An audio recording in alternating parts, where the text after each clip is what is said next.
الحمد لله رب العالمين والصلاة والسلام على أشرف الأنبياء والمرسلين وعلى آله وأصحابه أجمعين. أما بعد،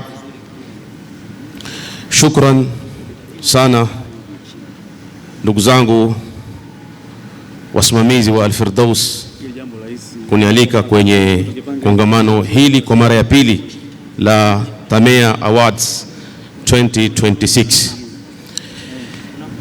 Yangu siku zote huwa ni marefu, lakini pia tukitaka kuyafanya mafupi inawezekana kulingana na wakati. Ila nasaha yangu mimi leo ni kwa vijana wote au hata wazee pia, sababu anwani ya kalima fupi hii ni kuhusu utumiaji wa social media. So tukisema vijana peke yake itakuwa hatujatenda haki, kwa sababu sote leo si vijana si wazee, tuna simu na sote tumo ndani ya social media. Anwani inasema natoka kuwa sio mtumiaji wa kawaida, lakini nimekuwa ni mtu mwenye message. Ndugu zangu, nitaanza na kuuliza swali. Ni wangapi kati yetu sisi tunapoamka usubuhi tuanza na kusoma Qur'an au kufungua mushaf? Na ni wangapi kati yetu tukianza kuamka tunaishikilia simu kwanza na kuangalia kipi kilichotokea? Vile vile swali lingine, tunapolala kitu gani huwa ndicho cha mwisho wewe kukishika?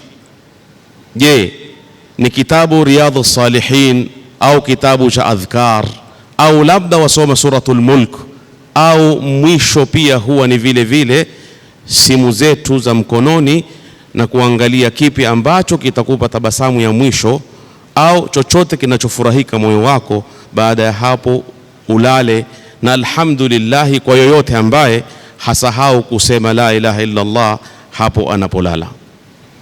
Ndugu zangu, swali hili ni kuuliza tu, hivi vyombo twavitumia vipi?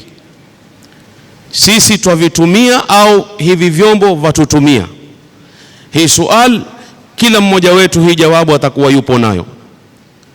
Kila mwenye simu, kila mwenye social media anaweza akajiuliza, je, social media inakutumia ama wewe unaitumia?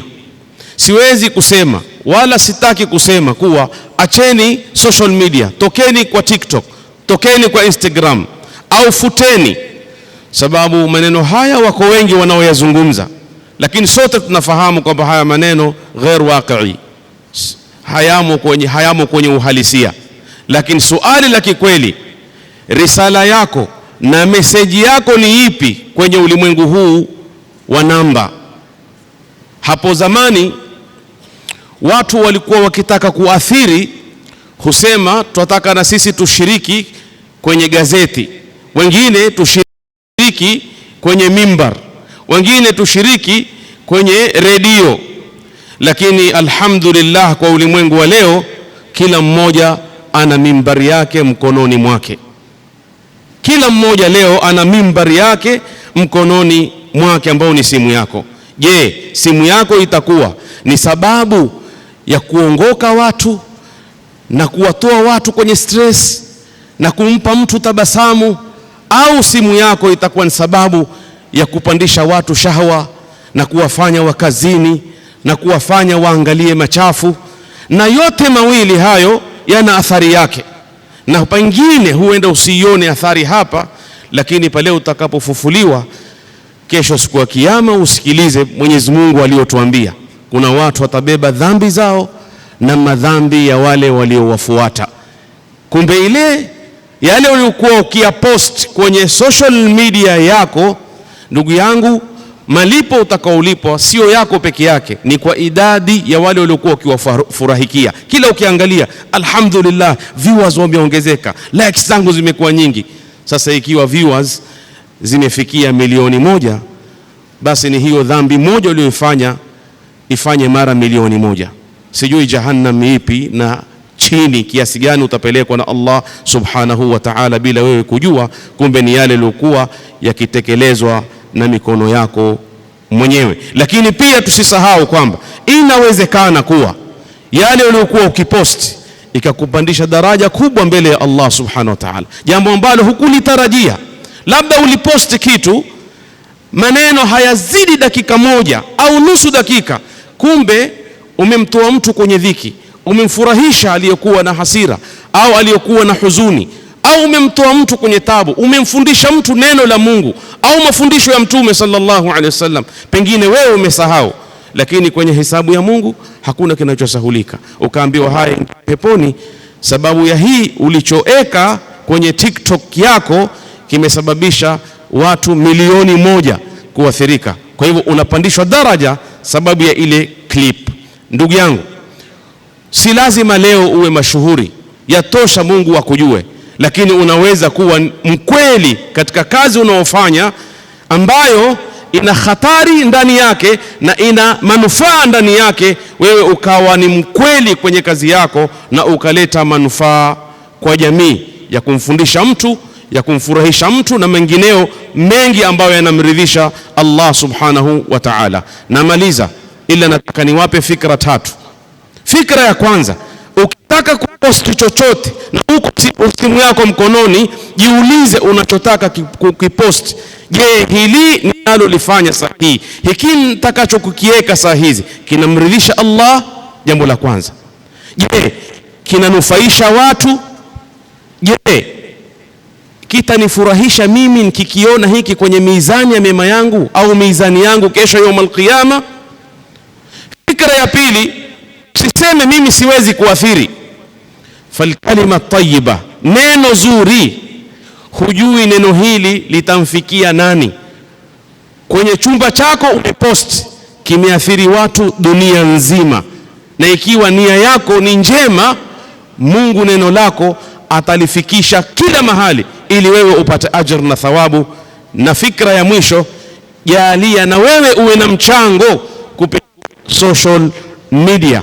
Sikwambii toka, vijana kaeni ndani ya social media, lakini ujue kuwa unakuwa mmoja katika wale wanaochangia kubomoa dini yako, maadili yako, Uislamu wako, au unakuwa ni mmoja katika wale wanaojenga dini, maadili na mengine yote.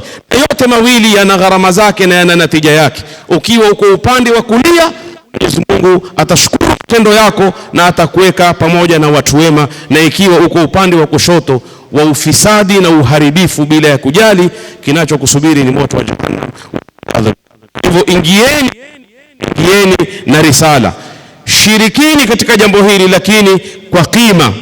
Kuwepo wenu ndani ni muhimu sana bila ya kutoka, lakini kuwe na tofauti. Jalia neno yako kwenye hilo ni kuwa ana la uridu faqatun ushahid, nipo kwa social media wala sipo kwa sababu ya kutazama peke yake, bali nipo kwa sababu ya kuathiri. Mungu anijalie mimi na nyinyi na vijana tuwe ni wenye kuathiri, tulete mabadiliko ya social media kwenye mujtamaa wetu. Assalamu alaykum wa rahmatullahi wa barakatuh. Wa alaykum salam wa rahmatullahi wa barakatuh. Wa alaykum salam wa rahmatullahi wa barakatuh. Hiyo kidogo naona imeleta mtihani, lakini swali linaweza likaibuka katika maisha ya vijana. Mambo mengi katika social media na yameshaganda kule, sawa? Wamejiposti wakiwa vichwa wazi, kina dada, wanaume walikuwa wakifanya mambo yao na mengine mengi. Sasa wanatubia, kipi kinachofaa waende wakafanye? Maanake kuna wengine wanaweza wakashusha, wengine vimeshapita na vitu kama hivi. Tayeb, daima Muislamu lazima aelewe jambo moja. Aliyetuumba sisi ni Allah. Kama vile yeye Allah ndiye anayetuhisabu sisi kwa madhambi tunayoyafanya, na Allah peke yake ndiye mwenye uwezo wa kutusamehe. Hakuna yoyote mwingine anayeweza kutusamehe. Na Allah subhanahu wa ta'ala daima atakuwa ukweli wako.